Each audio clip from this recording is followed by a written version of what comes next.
If you were to ever do another album with Metallica, like let's say down the road it happens, would you approach it the same way you did back in the 80s, or would you approach things a little bit differently?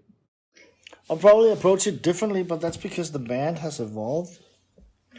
They're more like playing together now than they were in those days. They were learning the skill of playing together when I had them.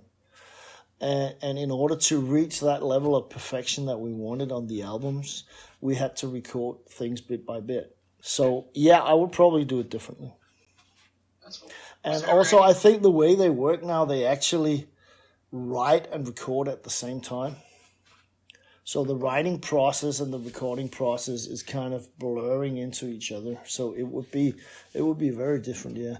When I recorded them, they had the songs done, finished when they came into the studio because studios were so expensive then.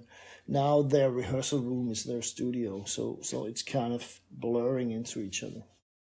It would be interesting to see if we meet again in the studio, whether we all fall back to the parts we had. Yeah.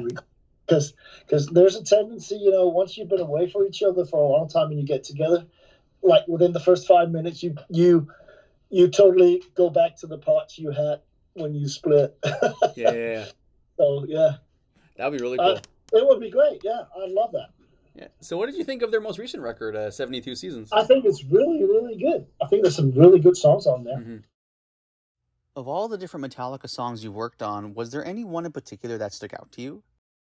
I think the making of the song Sanitarium, Welcome Home on Master kind of stuck out because we did a lot of stuff with sounds and shit that actually succeeded. That was like, we were like, yeah, baby.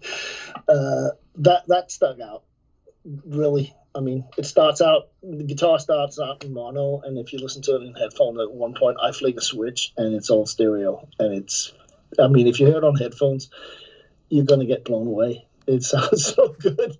Yeah, for sure. I test speakers with that song.